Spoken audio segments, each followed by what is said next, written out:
ഇപ്പോ ഉടനെ ഒരു വിലക്കുറവുണ്ടാകുന്നതിനെ പറ്റി ആലോചിച്ചിട്ട് കാര്യമില്ല. കാരണം ഇപ്പൊ നമുക്കറിയാം, ഇന്നലെ ഉച്ച കഴിഞ്ഞപ്പോൾ തന്നെ 1,06,368 രൂപയാണ് ഒരു പവന്റെ വില എന്ന സ്ഥിതി വന്നു. അപ്പം ഓരോ ദിവസവും അടിവെച്ച് സ്വർണത്തിന്റെ വില മുകളിലേക്ക് പോകുന്നതാണ് നമ്മൾ കാണുന്നത്. ഈ ആഴ്ച, അതായത് ഈ ആഴ്ച എന്ന് വെച്ചാൽ ഈ കഴിഞ്ഞ ആഴ്ച, അതായത് ക്രിസ്മസിന്റെ ആ ആഴ്ച, ഇനി വരുന്നത് ഈ ആഴ്ച എന്ന് പറഞ്ഞാൽ ന്യൂ ഇയർ ആഴ്ചയാണ്. ഈ 2 ആഴ്ചകളിലും സ്വർണത്തിന്റെ വില ഏറ്റവും ഉയർന്ന നിലയിൽ തന്നെ തുടരും. കാരണം ആഗോള തലത്തിൽ വലിയ ആഘോഷമാണ് ക്രിസ്മസ് എന്ന് പറയുന്നതും ന്യൂ ഇയർ എന്ന് പറയുന്നതും. അപ്പൊ ദീപാവലി കാലത്തൊക്കെ ഇന്ത്യയിൽ എങ്ങനെയായിരുന്നു സ്വർണത്തിന്റെ ഡിമാൻഡ്, അക്ഷയ തൃതീയ എന്നൊക്കെ പറഞ്ഞിട്ട്, അതുപോലെയോ അതിനേക്കാൾ ഉപരിയോ അതിനേക്കാൾ പല മടങ്ങ് ഉപരിയായിരിക്കും സ്വർണത്തിന്റെ ഡിമാൻഡ് ഈ പറയപ്പെട്ട ക്രിസ്മസ് വീക്കിലും ന്യൂ ഇയർ വീക്കിലും. കാരണം ലോകം മുഴുവനും ആഘോഷിക്കുന്ന ആഘോഷങ്ങളാണ് ക്രിസ്മസ് എന്ന് പറയുന്നതും അത് കഴിഞ്ഞാല് ന്യൂ ഇയർ എന്ന് പറയുന്നതും. അപ്പൊ അത് തന്നെയാണ്, അതായത് സാധാരണ രീതിയിൽ ഇങ്ങനെ വില കൂടിയ സ്വർണ്ണ വജ്ര ആഭരണങ്ങൾക്കും ഉൽപ്പന്നങ്ങൾക്കും ഒക്കെ ഏറ്റവും അധികം ഡിമാൻഡ് ഉണ്ടാകുന്ന, കൂടുതൽ പേര് അങ്ങോട്ടും ഇങ്ങോട്ടും സമ്മാനങ്ങൾ ഇത്തരത്തിലുള്ളത് കൈമാറുകയൊക്കെ ചെയ്യുന്ന സീസണാണ് ഈ ക്രിസ്മസ് സീസൺ എന്ന് പറയുന്നത്, ന്യൂ ഇയർ സീസൺ എന്ന് പറയുന്നത്. അതുകൊണ്ട് തന്നെയാണ് സ്വർണം ഇങ്ങനെ റെക്കോർഡ് ഉയരത്തിൽ പെട്ടിരിക്കുന്നത്. പക്ഷെ അതുകൊണ്ട് തന്നെ എന്ന് ഞാൻ പറയുമ്പോൾ വേറെ പല കാരണങ്ങൾ കൂടി അതിനോട് ബന്ധപ്പെട്ട് വരുന്നുണ്ട്. അതിൽ ഏറ്റവും പ്രധാനപ്പെട്ടത് ഫെഡറൽ റിസർവിന്റെ റേറ്റ് ഓഫ് ഇൻട്രസ്റ്റിൽ വന്ന കുറവാണ്.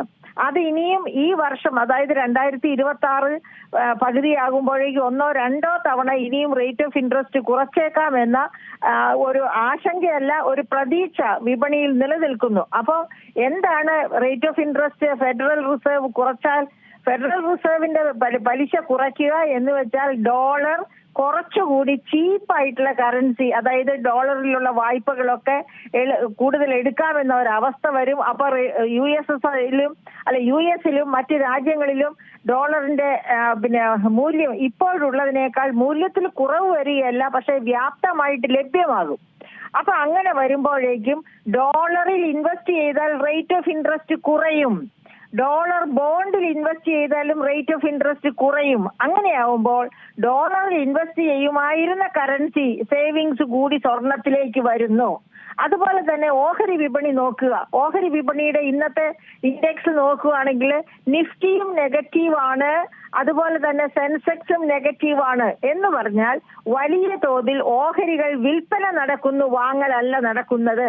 അപ്പൊ ദാറ്റ് മീൻസ് ഓഹരിയിലും നിക്ഷേപിച്ചാൽ നഷ്ടം വന്നേക്കാം. അങ്ങനെ വരുമ്പോൾ ഓഹരിയിലേക്ക് പോകേണ്ട പണവും അതുപോലെ തന്നെ ഡോളറിലേക്ക് പോകേണ്ട പണവും വന്നു ചേരുന്നത് സ്വർണത്തിൽ തന്നെ. അങ്ങനെയാണ് സ്വർണത്തിന്റെ വിലയിൽ ഇത്ര വലിയ വർധന ഉണ്ടായിരിക്കുന്നത്. അപ്പൊ ഈ സ്വർണത്തിന്റെ വില നമുക്കൊന്ന് നോക്കാം, ചരിത്രപരമായിട്ട് നോക്കാം. 1925 13 രൂപ 75 പൈസയായിരുന്നു ഒരു പവന്റെ വില. അത് 1960 ആയപ്പോഴേക്കും 82 രൂപ 5 പൈസയായി വില.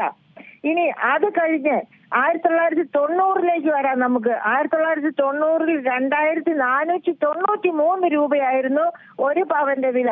ഇനി 2021 വന്നാലോ 32,880 രൂപ. നമ്മൾ 2024 വന്നാല് നമുക്ക് കാണാൻ പറ്റുന്നത് 50,200 രൂപയായിരുന്നു ഒരു പവന്റെ വില 2024. 2025 തുടക്കത്തിൽ തന്നെ 67,400 രൂപയിൽ അത് തുടങ്ങുന്നു വില. പിന്നെ വച്ചഴി വെച്ച് കയറ്റമായിരുന്നു. പക്ഷെ ആ കയറ്റത്തിനിടയിൽ നമുക്കറിയാം കുറച്ചൊക്കെ താഴോട്ട് പോകും, പിന്നെ അതിനേക്കാൾ മുകളിൽ പോകും, ഇങ്ങനെ കയറിയും കുറഞ്ഞും. പക്ഷെ നമ്മളൊരു രേഖ വരച്ചാൽ ആ രേഖ മുകളിലോട്ട് തന്നെ നേരെ വെർട്ടിക്കലായിട്ടല്ല പോകുന്ന, കുറച്ച് സ്ലാൻഡിംഗ് ആയിട്ട് മുകളിലേക്ക് പോകുന്ന ഒരവസ്ഥ നമുക്ക് കാണാൻ പറ്റുമായിരുന്നു. അങ്ങനെ വന്നാണ് 1,06,368 ഇന്നലെ വില. അപ്പൊ അങ്ങനെ വില കുതിക്കുന്ന ഈ എന്തായിരിക്കും ഇന്നത്തെ കുതിപ്പ് നമുക്ക് ഒന്നും പറയാൻ പറ്റില്ല. ഏതായാലും ന്യൂ ഇയർ കഴിയുന്നത് വരെ ഇതുപോലെ മുമ്പോട്ട് പോകും. ഇനി വരാനിരിക്കുന്ന മാസങ്ങളിൽ, അതായത് stock market, gold exchange fund, ഇതൊക്കെ ആയിട്ട് ബന്ധപ്പെട്ട് പ്രവർത്തിക്കുന്നവർ അനുമാനിക്കുന്നത് 1,16,000 രൂപ വരെ എങ്കിലും ഒരു പവന്റെ വിലയിൽ വർധനവ് ഉണ്ടാകാം ഈ വർഷം എന്നാണ്. പക്ഷെ അതിന് മുകളിലേക്ക് പോയേക്കാം. കാരണം നമ്മൾ ആരും പ്രതീക്ഷിച്ചില്ല 1 ലക്ഷം കടക്കുമെന്ന്. ഇപ്പൊ 1 ലക്ഷം കടന്ന് നമ്മുടെയൊക്കെ പ്രതീക്ഷയെ വെട്ടിച്ചുകൊണ്ടാണ് 6,368 വരെ എത്തിയത്. അപ്പൊ 1,20,000 പോകുമോ നമുക്ക് അറിഞ്ഞുകൂടാ. എന്തായാലും വലിയ, അതായത് ആഗോള ഡിഫൻസ്, അതായത് ഇപ്പൊ യുക്രൈൻ റഷ്യ വാർ പോലെ എന്തെങ്കിലും വരികയോ അങ്ങനെയുള്ള അനിശ്ചിതാവസ്ഥ കൂടി വന്നാൽ, പിന്നെ അതുപോലെ ട്രംപ് ഈ വ്യാപാര തീരുവയെ പറ്റി ഇനിയും അനിശ്ചിതത്വം തുടർന്നാൽ സ്വർണത്തിന്റെ വില തീർച്ചയായിട്ടും 1,16,000 പോകും എന്ന കാര്യത്തിൽ സംശയമില്ല. അപ്പോൾ അൺസർട്ടൺ ആയിട്ടുള്ള, അതായത് അനിശ്ചിതത്വം നിറഞ്ഞ ഒരു ലോകത്താണ് നമ്മളിപ്പോ സ്വർണത്തെ കാണുന്നത്. സ്വർണം ഒരു ആശാ കേന്ദ്രമായി ഭയക്കേണ്ടാതെ വാങ്ങിച്ചു വെക്കാവുന്ന ഒരു വസ്തുവായിട്ടാണ് നിലകൊള്ളുന്നത്. അതുകൊണ്ട് തന്നെ സ്വർണത്തെ പറ്റി നമുക്ക് വലിയ തോതിൽ നിശ്ചയത്തോടു കൂടി ഇത്ര വരെ പോകൂ എന്ന് പറയാൻ ഒക്കുകയില്ല. അതാണ് ഇപ്പോഴത്തെ സ്വർണത്തിന്റെ വില. നമുക്ക് പ്രതീക്ഷിക്കാം. ഇൻവെസ്റ്റ് ചെയ്തവര് വിറ്റൊഴിയാക്കാൻ പറ്റുമെങ്കിൽ വിൽക്കുക. ഇപ്പൊ നല്ല വിലയാണ്.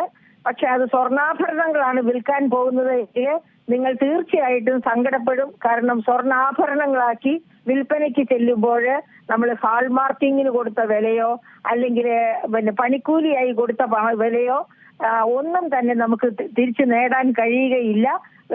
വലിയ കുറവ് തന്നെ ആഭരണങ്ങൾ വിൽക്കുമ്പോൾ, റീസെയിൽ ചെയ്യുമ്പോൾ ഉണ്ടാകും.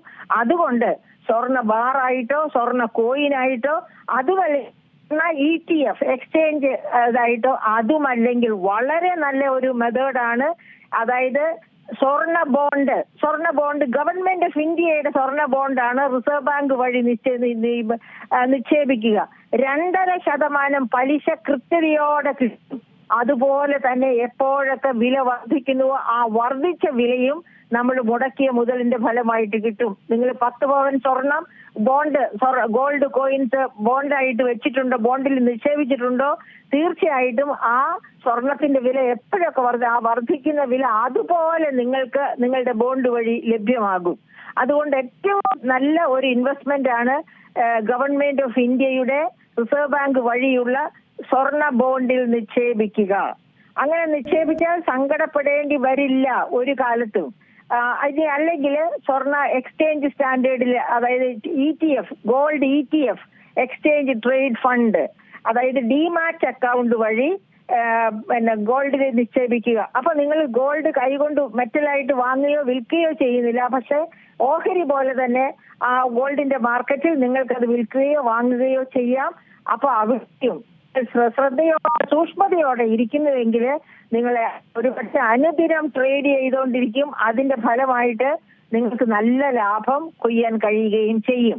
അപ്പൊ ഏത് വേണം എന്ന് ആഘോഷിക്കുക. എന്തായാലും ഒരു കാര്യം മാത്രം ചെയ്യാതിരിക്കുക, നിങ്ങൾ വാങ്ങുന്ന സ്വർണം മുഴുവനും ആഭരണമായിട്ട് വാങ്ങാതിരിക്കുക. അത് നിങ്ങളെ അവസാനം സങ്കടപ്പെടുത്തും.